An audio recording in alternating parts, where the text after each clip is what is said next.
I did not know Canada had this many Indians, bro. Every Uber I get in is Indian. I went to the airport. It's scattered by Indians. Is this Canada? Canada or India, my nigga? Like, bro, it's literally like a million Indians in here, bro. Everywhere I go, I see an Indian, bro. It's actually crazy, gang. Is Canada close to India or some shit? Like, god damn. All right, let's see here. This morning, I met a young man from India. He works at a local grocery store. Always curious as to what brings people to Alberta, I asked him. As it turns out, he saw the ad for the position at the local grocery store back in India. Have you ever walked through your own city, a place you've known your whole life, and suddenly you felt like you were somewhere else entirely? Like you just feel like you're in a different place. Like maybe you've seen a job you were perfect for to go for someone from thousands of miles away. Like, okay, or perhaps you've noticed a shift in the way people interact, a feeling that the common ground you once shared is starting to disappear. These feelings ain't just in your head. For a growing number of Canadians, they are a very real part of their daily life. And good people, today we are going to be talking about a conversation that many people are afraid to have. The feeling that Canada is changing so rapidly. It no longer feels like home. I'll explore with you the visible demographic shifts, the frustration over economic opportunities, and the cultural tensions that are creating a sense of anxiety, a division across the country. I'm not here to tell you what to think, but to open up a dialogue about what's really happening on the ground. But before we get to the heart of this conversation, do me a simple favor. Kindly hit that like button, subscribe to the channel, and ring the notification bell on so that you don't miss out on any of our next video. And please don't forget to leave your comment down below with your thoughts. Tell me what you think. Your perspective is what makes this conversation so important.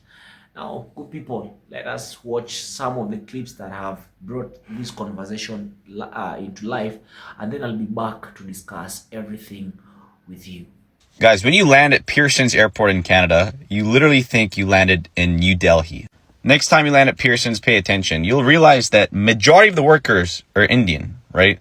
It's like an 80-20 ratio. Like 80% of the workers at Pearson's Airport, scanning your body and freaking doing all that stuff at the check-in and check-out are Indian. Not only that, the workers are Indian, but the whole airport demographic is Indian too. Genuinely pay attention. If you want an honest answer, I'd say for every 10 people, there's like 6 to 7 Indian people. So I don't know what's happening to this country, but it does not feel like you landed back in Canada. It literally feels like you landed somewhere in the middle of nowhere in India. All right, let's see here. This morning, I met a young man from India. He works at a local grocery store. Always curious as to what brings people to Alberta, I asked him. As it turns out, he saw the ad for the position at the local grocery store back in India and applied for the job. They reached out and he completed the interview virtually. Within a short period of time, the company got all his paperwork together, arranged accommodation, and flew him here for the job. All for an entry-level position at a local grocery store here in Sherwood Park. Then, meanwhile, our youths born and raised here in Alberta are experiencing in the neighborhood of a 20% unemployment rate. Something is not right. Something is not right. This is mind-blowing. Like absolutely mind-blowing, and it is one of the highest forms of treason. And this has to stop. Canadians, white people, we need to wake the hell up and demand this to stop. Unpopular opinion, but I think if you are someone that immigrated to Canada or any country, the only correct response is to conform. I think the word conform has some negative connotations, but if you think about it, you left your country for a reason. and you picked Canada for a reason because it likely had things that your country lacked. So for you to now come and try to implement, impose, and bring in these changes because that is what you liked from your own country, just seems absurd to me. I feel like I can speak because I also immigrated here. And I don't know if it's a generational thing, but when I moved here, like the mentality was, head down, work hard, mind your own business, don't expect anything, don't ask for help, be grateful for everything. Whereas now, it's wild. And maybe my mentality was wrong and maybe I should have expected more and, demanded more. But it seems like so many newer immigrants now, it's very much the mentality of what can you do for me?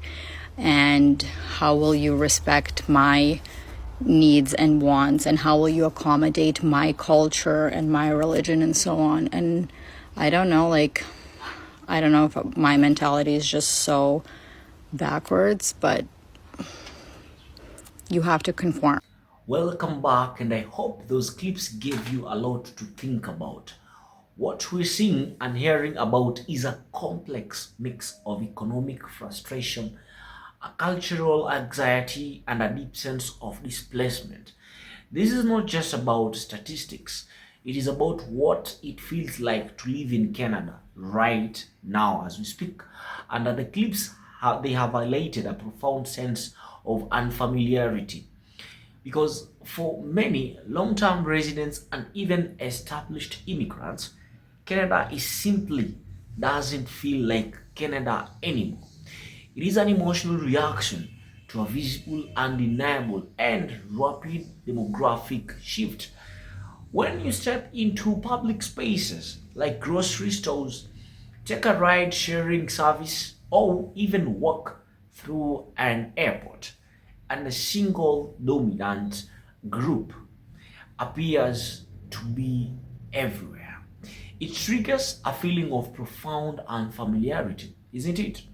Because it is the feeling of having landed somewhere in the middle of nowhere in India, quote unquote, rather than your own country that you used to, the Canada. For some, this intense shift feels like a complete erasure of the Canada they once knew. It is no wonder people are asking what happened to our country, quote unquote.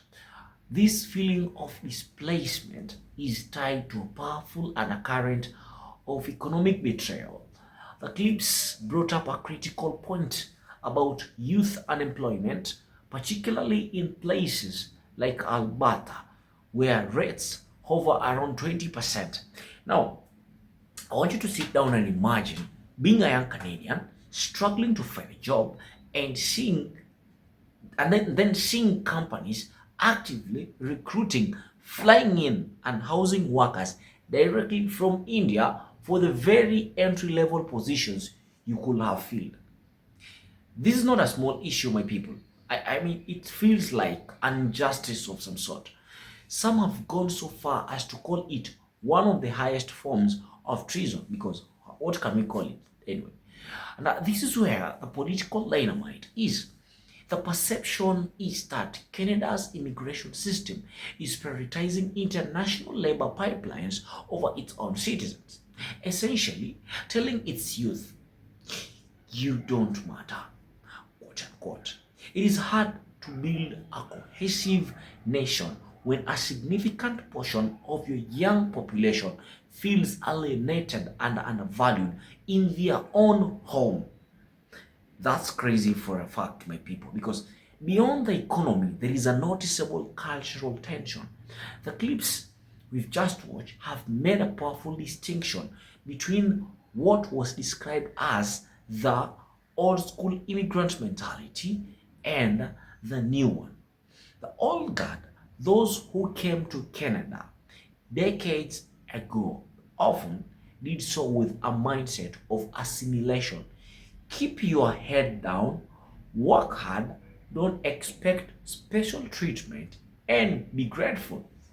Okay, they saw it as their responsibility to fit into the existing Canadian society. The perception is that many newer immigrants have arrived with a different set of expectations, asking, and I quote, "How will Canada fit into me? And how will Canada respect my culture, my religion, my expectations?" End of quote. I mean, people, this creates a divide that's more than just between native-born Canadians and newcomers. It's also between different generations of immigrants. When everyone is pulling a different, in different directions, demanding recognition, demanding accommodation, the common thread of national identity phrase.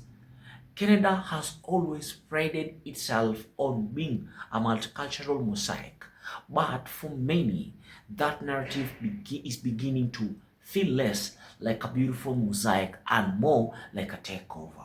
When a ride-sharing service or an airport staff appears to be monopolized by one demographic, it is no longer Canada. It does no longer look like a balanced mosaic. It triggers a fear of replacement and a sense of losing control over one's own country. This all brings us to the core of the issue, the balance or the lack thereof in Canada's immigration policy. The clips have suggested that Canada is prioritizing economic needs above all else. And we've seen people complain that companies and industries argue they need immigrant labor to fill shortages, but the reality on the ground is more complicated. The speakers from these clips, they highlighted that international workers may be attractive to employers because they are willing to accept lower wages and work longer hours, making it cheaper and easier for companies. You know, as a company, you always need to minimize on cost and maximize on profit. But the question then becomes, is saving a few dollars for business worth sacrificing the social fabric of the entire nation? Is it worth alienating your own citizens? Because this imbalance is leading to a full-blown identity crisis. The cumulative effect of cultural anxiety, economic frustration, and the feeling of being a stranger in your own land is creating a heavy emotional weight. The clips warn that if we don't address these issues, honestly, Canada risks becoming a fractured nation, divided by resentment. The very meaning of what it means to be Canadian is becoming a contested territory, with one group believing it's a dynamic, evolving identity and another feeling it has been stolen, replaced, and hollowed out of its own society. The consequences? Definitely, they are significant for national cohesion and for the future of Canadian youth. We're not just talking about policy, we are talking about what it means to belong to a country when citizens feel like outsiders in their own nation, when the economic opportunities are outsourced, and when their cultural identity feels like it's being erased, you have a recipe for profound social instability. We cannot simply sleepwalk into a situation where certain communities dominate an entire nation, or they dominate an entire industry, entire neighborhoods, entire narratives, leaving others feeling erased. Ultimately, the issue is not about whether we should have immigration. The question is how we manage it. How do we ensure that while we meet our economic needs, we also protect the social and cultural identity that makes Canada Canada? How do we ensure that very Canadian, whether native born or a recent immigrant, feels like they truly belong? This is a conversation we must all have, and we must have it right now before the tensions and resentment become too great to overcome. Good people, what are your thoughts on this? Do you feel Canada is at a crossroads? Share your perspective down in the comments below. Tell me what you think. Don't forget to like this video, subscribe to the channel, turn on post notifications so that every time I post a new video, you'll be the first person to get notified about it. I hope to see you in my next video.